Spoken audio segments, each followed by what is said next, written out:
All right, let's dive in. Today, we're pulling on a thread that, according to some, weaves through a whole century of American history. We're going to trace a theory of power, how it was supposedly gathered, consolidated, and hidden in plain sight, from the old-school banks of the early 1900s right up to the financial giants that dominate our world today. And this quote, it's really the key to the whole argument.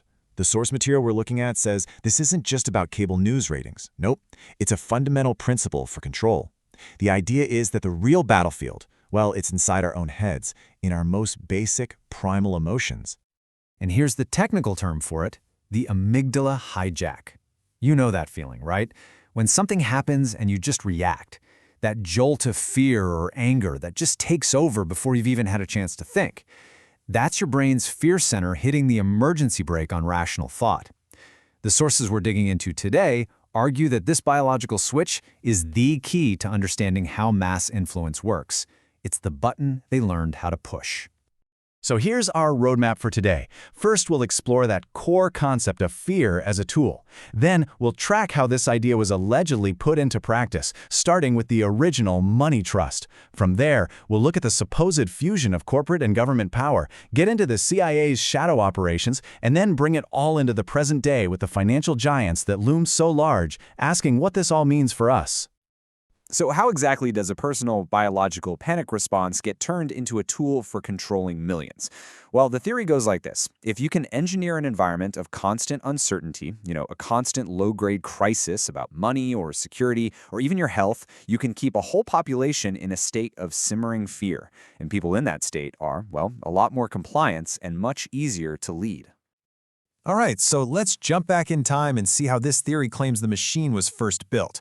We're not starting with TV or the internet. We're starting with railroads, and more importantly, the banks that held all the cards. You can see a pretty clear pattern emerge here when you lay it out. First, you have local governments trying to put some rules on the big railroad companies. Then, boom, the Supreme Court wipes those rules out. Suddenly, there's a crisis, a huge financial panic. And who steps in to save the day? A private banker, J.P. Morgan. And what's the ultimate solution? A brand new, centralized Federal Reserve. The argument here is that this wasn't just a series of unfortunate events, it was a strategy. Create a crisis to justify consolidating power.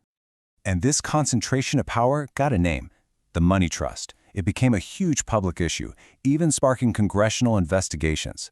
But here's the twist in the story. While everyone was focused on this very visible group of bankers, the theory claims a new, quieter, and maybe even more powerful alliance was being formed behind the scenes. After the World Wars, the theory claims something fundamentally changed. It wasn't just about private financial power anymore. A new creature was born, a fusion of that private money with the massive, growing national security state. And this hybrid thing, it was accountable to pretty much no one. This is a pretty wild piece of that story. The business plot was this alleged conspiracy to literally overthrow the president. It ultimately got exposed and fizzled out, but the sources we're looking at presented as a stunningly bold statement of intent. It showed just how far some powerful players were willing to go to directly merge their interests with the power of the state. And if you want to see that fusion in action, look no further than Operation Paperclip. The sources argue this wasn't just about getting rocket scientists to beat the Soviets. It was about bringing in experts in propaganda and psychological warfare and embedding them deep inside the U.S. intelligence community. And the man overseeing a lot of this? Allen Dulles, a guy with deep, deep ties to Wall Street. So now you have this new, powerful fusion of corporate and state interests. What do you do with it? Well, you start projecting that power all over the world. With guys like the Dulles brothers, one at the CIA, the other at the State Department, a whole new era of covert ops began, shaping events around the globe completely hidden from the public eye. And this is where it gets incredibly dark. Programs like MKUltra are pointed to as a chillingly literal application of these psychological control theories. This wasn't just on paper anymore. They were actively testing the limits of the human mind, trying to perfect that amygdala hijack on real people. And here you can see what the sources describe as the same pattern playing out, just decades apart. On one hand, you've got the 1953 coup in Iran, where the CIA helps topple a democracy. 30 years later, you have the Iran-Contra affair, which revealed the secret, off-the-books government running its own foreign policy completely outside the law. Okay, let's fast forward to today. How does this century-old story of consolidation connect to the world we live in now? Well, the argument is that the money trust never really went away. It just evolved. it put on a new suit. According to this theory, the new money trust is these three firms: BlackRock, Vanguard, and State Street. They're not old-school banks, though. They're asset managers. Think of it this way. Instead of betting big on one horse to win a race, they just buy a small piece of every single horse in the race. That way, no matter who wins, they've got a stake in the outcome. And the scale we're talking about is just mind-blowing. A 2017 study cited in our sources found that these three firms together were the single largest shareholder in 88% of all the companies in the S&P 500. Just let that sink in for a second. That means they're the biggest owners of nearly every major corporation you can think of. This chart really nails the difference. You see, an active fund might own a huge chunk of, say, 10 companies, but the big three own a significant piece of everything.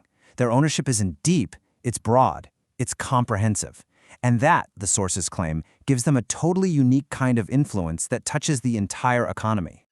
And this brings us to the real million-dollar question. They're called passive investors, right? But does that actually make them passive owners? See, they can't just sell their stocks if they don't like what a company is doing. They own the whole market. They have a permanent seat at the table. So the theory suggests this gives them incredible hidden power to shape corporate policy across thousands of companies all at once through coordinated voting and quiet chats with CEOs. So what's the end goal of this century-long story of consolidation? The theory ties everything right back to that first slide we saw. It's about creating a system that basically externalizes the amygdala hijack onto all of society.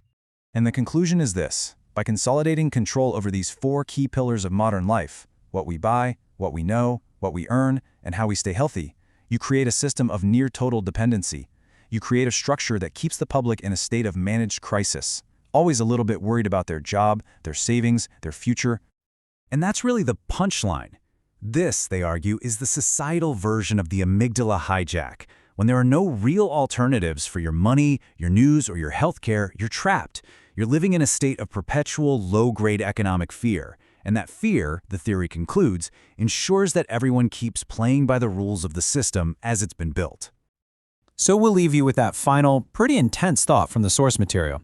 It's a provocative way to look at the world, for sure, but it presents a sprawling story about the architecture of modern power, and it really asks us to take a hard look at the systems we rely on every single day.